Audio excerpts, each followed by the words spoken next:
क्या आप जानते हैं कि दुनिया की सबसे मशहूर पेंटिंग मोनालिसा एक बार चोरी हो चुकी थी? जी हाँ, और इस चोरी ने इसे और भी मशहूर बना दिया। लेकिन सिर्फ यही नहीं, इस पेंटिंग से जुड़े कई राज ऐसे जो इसे और भी रहस्यमय बनाते हैं। मैं आपको इस कहानी की शुरुआत से लेकर अब तक के सफर पर लेकर चलूंगा। 16वीं सदी में एक महान कलाकार लियोनार्डो दा विंची ने इस पेंटिंग को बनाया। लेकिन क्या आप जानते हैं कि इसे बनाने में उन्हें कई साल लगे। उन्होंने इस पेंटिंग में खास पेंटिंग स्टाइल स्फुमाटो का इस्तेमाल किया। ये एक ऐसी टेक्निक है जिसमें रंगों की सीमाएं दिखती नहीं है, बल्कि सब कुछ आपस में घुला मिला लगता है। इसलिए मोनालिसा की मुस्कान आपको कभी हल्की, कभी गहरी और कभी रहस्यमयी लगती है। अगर आप उसकी मुस्कान पर ध्यान दें तो वो बहुत हल्की लगेगी, लेकिन जैसे ही आप उसकी आंखों में देखते हैं आपको ऐसा लगेगा जैसे वो बहुत ज्यादा मुस्कुरा रही हो। ये सिर्फ एक ऑप्टिकल इल्यूजन नहीं, बल्कि दा विंची की शानदार पेंटिंग स्किल का नतीजा है। उन्होंने इंसानों के चेहरे के भाव को समझने के लिए कई साल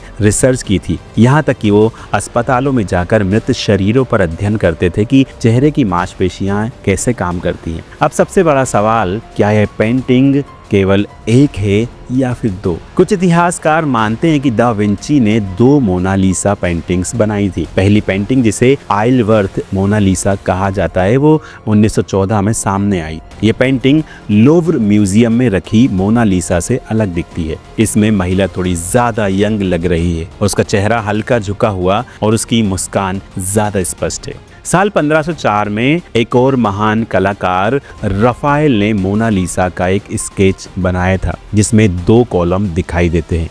ये कॉलम उन मोनालिसा में नहीं है जो आज पेरिस के लोव्र म्यूजियम में रखी गई है, लेकिन ये एक कॉलम आइसवर्थ मोनालिसा में देखे गए हैं। तो क्या इसका मतलब यह है कि दा विंची ने 2 अलग अलग मोनालिसा बनाई थी? कुछ रिसर्चर्स का मानना है कि आइलवर्थ मोनालिसा उनकी पहली पेंटिंग थी और बाद में उन्होंने जो दूसरी पेंटिंग बनाई वही आज दुनिया की सबसे मशहूर पेंटिंग बनी। एक थ्योरी के अनुसार दा विंची ने पहले एक साधारण वर्जन बनाया और बाद में अपनी कला को बेहतर करते हुए लोव्र मोनालिसा बनाई। लेकिन कुछ इतिहासकार मानते हैं कि आइलवर्थ मोनालिसा पूरी तरह से दा विंची की बनाई हुई नहीं है, बल्कि उनके स्टूडेंट्स ने इसे पूरा किया था। अब आते हैं उस घटना पर जिसने इस पेंटिंग को दुनिया की सबसे चर्चित पेंटिंग बना दिया। 1911 की मोनालिसा चोरी। एक इतालवी व्यक्ति विंचेंजो पेरुजिया, जो खुद लोव्र म्यूजियम में काम करता था, उसने इसे चुराया। वो पेंटिंग के लिए एक मजबूत कांच का केस बनाने वाली टीम का हिस्सा था। 21 अगस्त 1911 की सुबह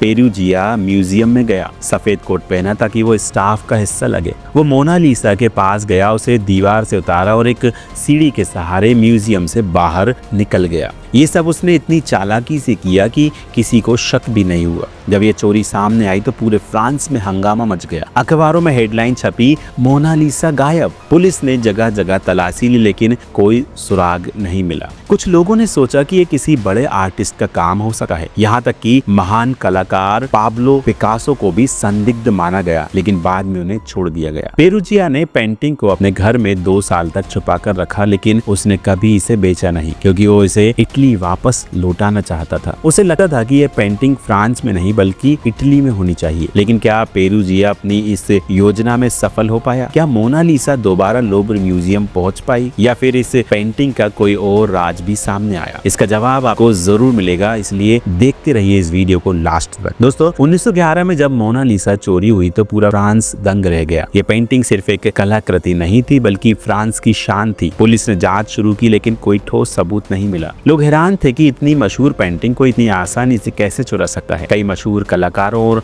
कला चोरों पर शक किया गया, लेकिन असली चोर तक पहुंचने में 2 साल लग गए। विंचेंजो पेरुजिया, जिसने ये चोरी की थी, वो पेंटिंग को अपने कमरे में छुपा कर रखे हुए था। उसका इरादा इसे हमेशा के लिए अपने पास रखने का नहीं था। वो खुद को देशभक्त मानता था और उसे लगता था कि फ्रांस ने इसे इटली से चुरा लिया था। उसकी योजना थी कि वो इसे इटली ले जाकर किसी संग्रहालय को दे देगा ताकि वो अपने असली देश में वापस आ सके। 2 साल तक मोनालिसा पेरुजिया के कमरे में एक साधारण लकड़ी की अलमारी में बंद रही, लेकिन 1913 में पेरुजिया ने फ्लोरेंस, इटली के एक कला डीलर को चुपके से संदेश भेजा। कि उसके पास कुछ बहुत कीमती है। वो इसे उफीजी गैलरी को बेचना चाहता था। जब कला डीलर और गैलरी के डायरेक्टर ने पेंटिंग देखी तो वो तुरंत समझ गए कि असली मोनालिसा है। उन्होंने पेरूजिया से कहा कि वो इसे विशेषज्ञों को दिखाना चाहते हैं, लेकिन जैसे ही पेंटिंग की पहचान हुई उन्होंने पुलिस को खबर दे दी। पेरूजिया को तुरंत गिरफ्तार कर लिया गया और मोनालिसा को वापस फ्रांस ले जाया गया। जब यह पेंटिंग लोव्र म्यूजियम में वापस पहुंची तो इसे देखने के लिए हजारों लोग पहुंचे। पहले यह सिर्फ कला प्रेमियों के बीच मशहूर थी, लेकिन इस चोरी के बाद ये पूरी दुनिया में चर्चा का विषय बन गई। पेरूजिया को कोर्ट में पेश किया गया। उसने कहा कि वो इसे चुरा कर इटली लौटाना चाहता था क्योंकि उसे लगता था कि ये फ्रांस में नहीं रहनी चाहिए। चूंकि उसने इसे बेचा नहीं था और कोई नुकसान नहीं पहुंचाया था, इसलिए उसे सिर्फ 1 साल 15 दिन की सजा दी गई। लेकिन उसने जेल में सिर्फ 7 महीने ही बिताए और फिर उसे रिहा कर दिया गया। जब पेंटिंग लौटी तो कुछ लोगों को शक था कि कहीं ये नकली तो नहीं। कुछ आर्ट एक्सपर्ट्स ने दावा किया कि असली पेंटिंग कहीं और छिपी हुई है और जो लौटी है वो केवल एक कॉपी थी। हालांकि एक्सपर्ट्स ने गहराई से जांच की और पुष्टि की कि लौटी हुई पेंटिंग ही असली थी। मोनालिसा की पेंटिंग के पीछे कई रहस्य छिपे हुए हैं। वैज्ञानिकों ने जब इसे इंफ्रारेड लाइट से स्कैन किया तो पता चला दा विंची ने इस पर कई लेयर्स में काम किया था। यानी जो पेंटिंग आज हम देखते हैं वो दा विंची के ओरिजिनल आइडिया से काफी अलग हो सकती है। एक और दिलचस्प बात यह है कि जब इसकी आंखों को माइक्रोस्कोप से देखा गया तो वहाँ एलवी यानी लियोनार्डो दा विंची के इनिशियल्स दिखाई दिए, लेकिन ये इतना छोटा था कि बिना आधुनिक तकनीक के इसे देख पाना नामुमकिन था। कुछ लोगों का मानना है कि इसमें कोई गुप्त संदेश छिपा हुआ है। आज मोनालिसा फ्रांस के लोव्र म्यूजियम में रखी गई है और इसे बुलेट प्रूफ ग्लास में सुरक्षित किया गया है। इसे देखने हर साल लाखों लोग आते हैं। ये पेंटिंग अब सिर्फ एक आर्ट वर्क नहीं बल्कि इतिहास का हिस्सा बन चुकी है। मोनालिसा की रहस्यमय मुस्कान, इसकी चोरी और इसके पीछे छिपे रहस्य से दुनिया की सबसे चर्चित पेंटिंग बनाते हैं। ये सिर्फ कला का नमूना नहीं बल्कि एक ऐसी कहानी है जो सदियों से लोगों को हैरान करती आ रही है। और शायद यही वजह है कि आज भी लोग इस पेंटिंग को देखकर सोच में पड़ जाते हैं कि आखिर मोनालिसा की मुस्कान का रहस्य क्या है। दोस्तों, कैसा लगा आपको ये वीडियो? कमेंट करके हमें ज़रूर बताएं। अगर आप हमारे चैनल पर नए हैं तो सब्सक्राइब ज़रूर करें, घंटी ज़रूर दबाएं।